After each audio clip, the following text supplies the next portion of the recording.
মিশিয়ে ভালো করে কষিয়ে রান্নাটি করুন।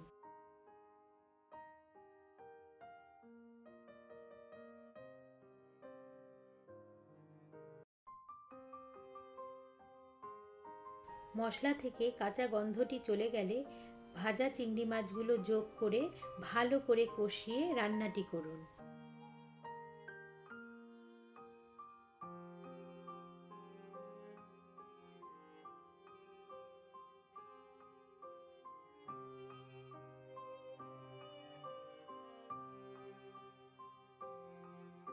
গ্রেভি বা ঝোলের জন্য 1 কাপের মতন গরম জল যোগ করুন।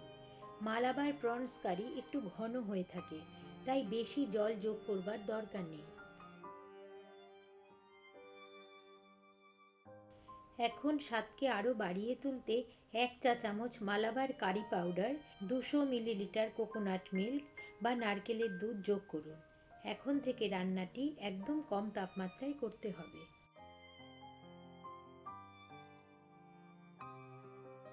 দক্ষিণী স্বাদকে আরও সমৃদ্ধ করতে গ্রেভির উপর থেকে কিছু ফ্রেশ কারি পাতা ছড়িয়ে দিন।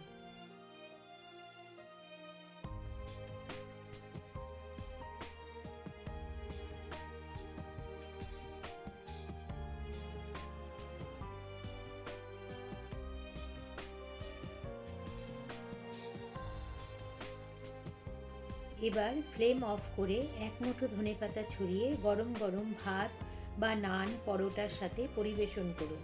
ধনেপাতা মেশানো কিন্তু একেবারেই অপশনাল, আপনি যোগ করতেও পারেন আবার নাও করতে পারেন। রেসিপিটি যদি আপনাদের পছন্দ হয় তাহলে অবশ্যই মতামত জানাবেন। আপনাদের মতামতের অপেক্ষায় আমি কিন্তু দিন গুনছি।